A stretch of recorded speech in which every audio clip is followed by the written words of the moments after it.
Los llamados enfoques humanistas se desarrollan en Estados Unidos básicamente durante los años 80 y surgen como colofón, digamos, o como continuación de varias tendencias que se instalan en la psicología dedicada a la educación, en la teoría de la educación, fundamentalmente en tres pilares que son la psicología cognitiva, el constructivismo y la psicología humanista. Ernesto Martín Peris tiene un artículo de hace muchísimos años excelente en el que explica todo esto, ¿no? Vamos a verlo un poquito. Como veis aquí en esta transparencia podríamos ver los ejes fundamentales de la psicología cognitiva, el constructivismo, la psicología humanista referidos a la situación de clase. La psicología cognitiva, por ejemplo, nos habla de un aprendiente que no es una tabula rasa, que tiene conocimientos previos. Esto es muy importante. Hasta entonces se ha tratado al alumno como, bueno, pues como un cántaro al que llenar o este tipo de metáforas, ¿no? La tabula rasa. No, el alumno trae un montón de conocimientos previos sobre sí mismo, sobre el mundo, sobre la lengua que va a aprender, sobre su propia lengua. Además, la psicología cognitiva habla de un aprendizaje significativo, en contraposición a un aprendizaje mecánico. Muy importante que la situación de aprendizaje siempre se sitúe, como decía Ian Tudor al principio, en la realidad vital del alumno, orientado a la acción, inserto en su realidad, ¿vale? Contrapone eso al aprendizaje mecánico, ¿de acuerdo? Bien, habla del saber declarativo y el saber procedimental. El saber declarativo es aquel saber en el que sabemos cosas, conocemos por ejemplo las reglas de gramática, pero el saber procedimental es aquel que nos permite usar esas reglas de gramática con un objetivo determinado. Bien, el constructivismo, ya sabéis, Piaget, seguro que lo habéis estudiado todos, etcétera. Bueno, pues él nos habla fundamentalmente del constructivismo, es decir, de que el aprendizaje es un proceso llevado a cabo por el sujeto cognoscente, un proceso dinámico, interactivo, etcétera. Una construcción de significados por parte del aprendiente, ¿no? Y por último tenemos a Carl Rogers con la psicología humanista. Os recomiendo su lectura, es maravilloso, a mí me encanta Carl Rogers, nos enseña mucho, que habla de que en realidad el aprendizaje es un crecimiento de la persona, es el desarrollo de capacidades que ya están en ella, es un llegar a ser, él dice un llegar a ser aquello que uno ya es, ¿vale? Es decir, el enfoque humanista nos habla desde un enfoque pues, muchísimo más afectivo que cognitivo, y sobre todo nos habla de que el alumno va desarrollando capacidades que en realidad ya posee. Todo esto conduce a un giro copernicano en el que el aprendiente es ya una persona activa, constructiva, planificadora y no un recipiente pasivo de los estímulos que le rodean. Y por lo tanto el profesor pasa a ser un guía, un acompañante en un entorno nutritivo, colaborativo, etcétera, etcétera. Bien. Estos enfoques humanistas de los años 80 los nombro rápidamente, serían básicamente el Silent Way de Gattegno, serían el método comunitario de Curran, sería el Total Physical Response, método de respuesta física total de Asher, etcétera, etcétera. Bien, que llevan a cabo todo esto.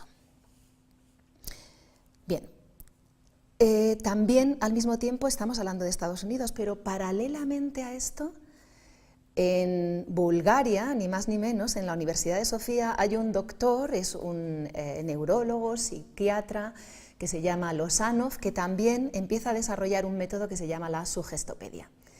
Bien, en realidad yo empecé a formarme como sugestopeda y es curioso que en la misma época, en lugares que en aquel momento no tenían comunicación apenas, porque estamos hablando de Bulgaria, que estaba detrás del telón de acero, de repente surgen corrientes o surgen modos de enfocar la enseñanza que en realidad son parecidos, que sitúan de nuevo, o sea, que sitúan al aprendiente en el centro del proceso y que representan métodos alternativos pues a los métodos de aquel entonces. Bien, a mí lo que me pasó es que hace 27 años exactamente tuve la suerte de entrar en contacto con personas y con editoriales que trabajaban con estos métodos, con todos estos métodos humanistas y más en concreto y más profundamente con la sugestopedia. Y bueno, en concreto recibí el encargo de ir a Alemania para ser coautora de un método de enseñanza del español con el método, o sea, con el enfoque sugestopédico, y bueno, pues allá que me fui. Y fue curioso porque en aquella época yo en realidad, que había terminado mi carrera de germanista, había hecho mi tesina en Alemania, etcétera, estaba empezando a estudiar teatro y me debatía entre dedicarme al teatro como actriz o al arte en general o continuar con mi senda como investigadora, profesora, etcétera. Y la verdad es que en el momento en el que apareció la sugestopedia vi clarísimo que podía aunar estos dos mundos.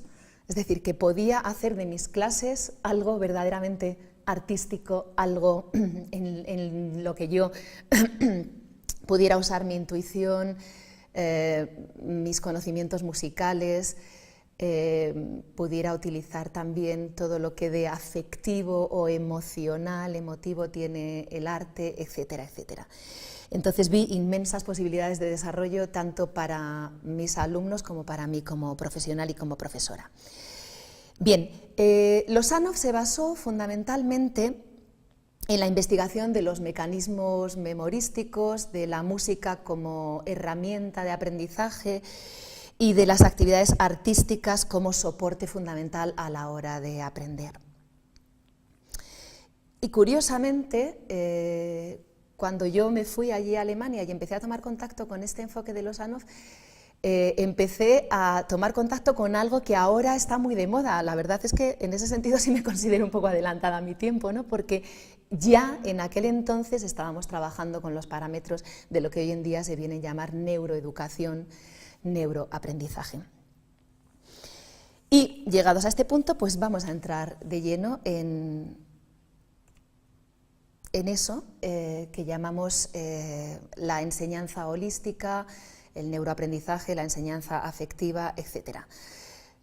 Os hago ver rápidamente un poco, bueno, el cambio que supone, ¿no? el giro copernicano del que hablaba antes, el cambio que supone el que el alumno pase a ser el centro del proceso, el cambio que supone que de repente los profesores sean conscientes de que existen diferentes estilos de aprendizaje, que el alumno es un ser afectivo y que el alumno necesita que explicitemos el enfoque metodológico que vamos a llevar a cabo y que le ayudemos a tomar conciencia de su propio estilo de aprendizaje. Por lo tanto, el docente ya no es la persona que lo sabe todo, cuya función consiste en explicar, preguntar y corregir, sino que nuestra función es más potenciar, apoyar y hacer posible el aprendizaje. Bien, por lo tanto, a través de estos métodos humanistas y después el desarrollo hacia lo que es el enfoque comunicativo, el profesor está para favorecer el aprendizaje centrado en el alumno. El aula es una microsociedad en la que el profesor interactúa. Ser profesor significa estar abierto al cambio y asumir una parte activa en el mismo. El profesor tiene un interés real en sus alumnos como seres totales, integrales. El profesor es un portador de valores y sugestiones y el profesor de español es un profesional. Esta última, por favor, acordaos siempre de que el profesor de español es un profesional y así debe presentarse y así debe funcionar y debe ser tomado y percibido por los lugares en los que trabaje, etc. Bien. Lo que he dado en llamar enseñanza holística, que deriva de estos enfoques humanistas, han ido encontrando su lugar en la educación. De hecho, nosotros en Tandem pues, hemos llevado a cabo la formación de grandes empresas como Mercedes-Benz o como Robert Bosch, de numerosos particulares, con un enfoque que yo llamaría ecléctico, es decir, es un enfoque holístico, un enfoque afectivo, es un enfoque comunicativo, etcétera, que, bueno, pues que ha demostrado ser muy, muy efectivo. Puedo deciros que, por ejemplo, en países como Suiza o Alemania, la sugestopedia forma una parte importante del currículum de muchas escuelas y se utiliza también mucho en lo que es la formación del personal de empresas o de niños en escuelas que entran un poquito en lo que es el ámbito de las enseñanzas un poco más alternativas. Bien.